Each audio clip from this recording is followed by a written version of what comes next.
मैं भरत कुमार पंड्या आपके अपने YouTube चैनल फार्मर पंड्या पर आपका स्वागत करता हूं।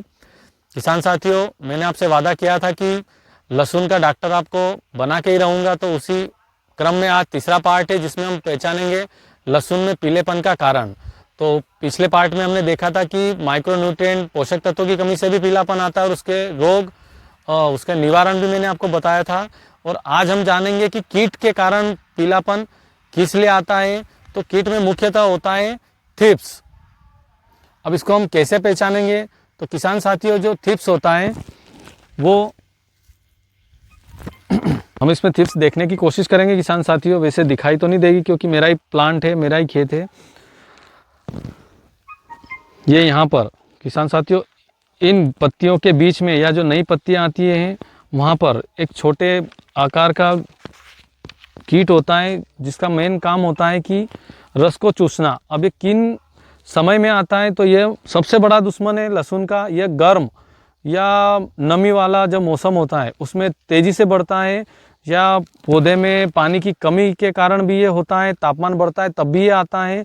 और इसका प्रकोप ज़्यादा तेज़ गर्मी में और नीचे से पानी की कमी में यह अपने चरम पर होता है। ये क्या छोटे पीले भूरे रंग के होते हैं और ये पत्तियों के बीच छिपकर इनका रस चूसते हैं, और रस चूसने पर इसमें पत्तियों पर चांदी जैसे धब्बे बन और धारियाँ बन जाती हैं।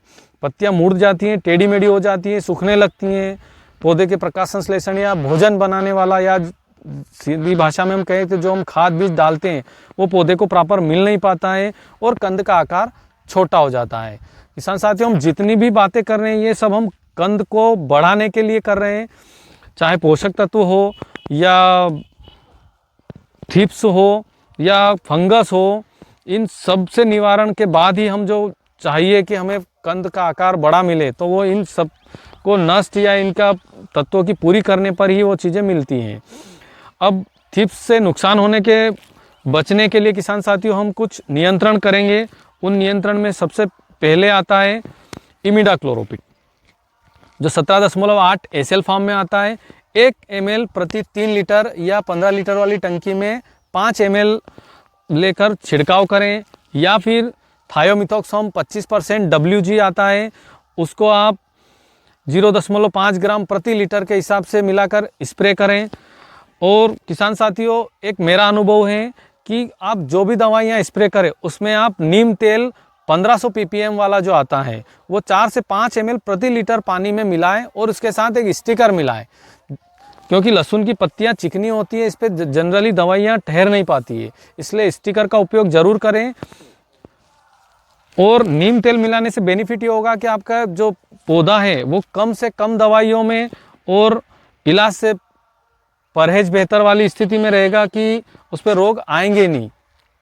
और जब किसान साथियों गंभीर प्रकोप हो जाता है कि थ्रिप्स अत्यधिक मात्रा में कंट्रोल नहीं हो पा रही, तो इसके लिए फिप्रोनिल 5% SL फॉर्म में आता है, जो 2 ml प्रति लीटर पानी में या 22 ml 15 लीटर वाली टंकी में डाल के आप स्प्रे करें।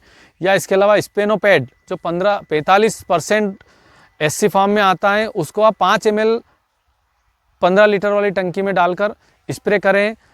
और आधुनिक कॉम्बिनेशन की बात अगर हम करते हैं तो फिप्रोनिल 40%, इमिडाक्लोरोपिड 40% WG जैसे लेसेंडा का आप उपयोग कर सकते हैं 7 से 8 ml प्रति 15 लीटर वाले पंप में। या एक और जो फार्मूला आता है थायोमिथोक्सम 12.6% और प्लस लेमडा साइलोथिन 9.5% ZC फॉर्म में आता है, जैसे कि अली का, इसको आप 0.5 ml प्रति लीटर पानी में मिलाकर छिड़काव कर सकते हैं।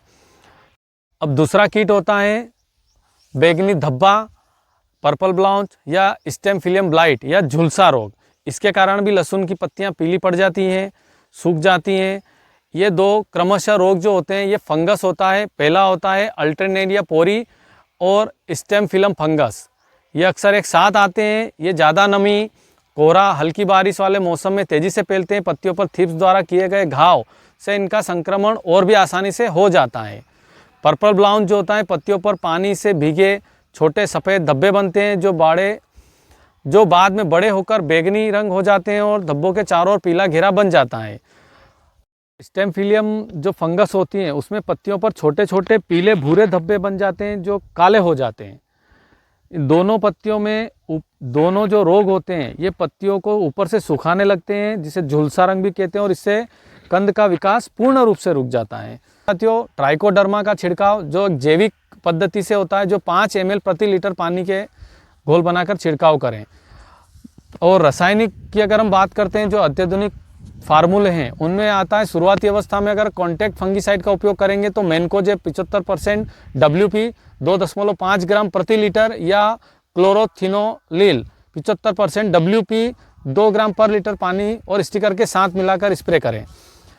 रोग अत्यधिक मात्रा में अगर फैल गया है तो सिस्टमिक और कॉन्टैक्ट फंगीसाइड का हम उपयोग करेंगे, जिसमें कार्बेंडाजिम 12%, मैनकोजेब 63%, WP आता है जो साफ के नाम से हम पहचानते हैं, जिसका 2 ग्राम प्रति लीटर पानी के हिसाब से हम घोल करेंगे। या फिर मेटोलेक्सिक 8% प्लस मैनकोजेब 64% WP जो रेडमी गोल्ड 2 ग्राम प्रति लीटर के हिसाब से इसका घोल बनाकर स्प्रे करें।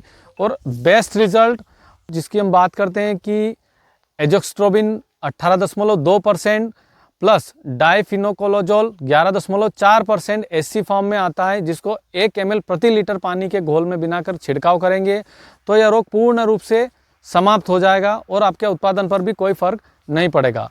किसान साथियों, अगर आपको हमारी मेहनत और वीडियो अच्छा लगा हो तो चैनल को सब्सक्राइब, लाइक और अन्य किसान साथियों के साथ शेयर जरूर करें। धन्यवाद।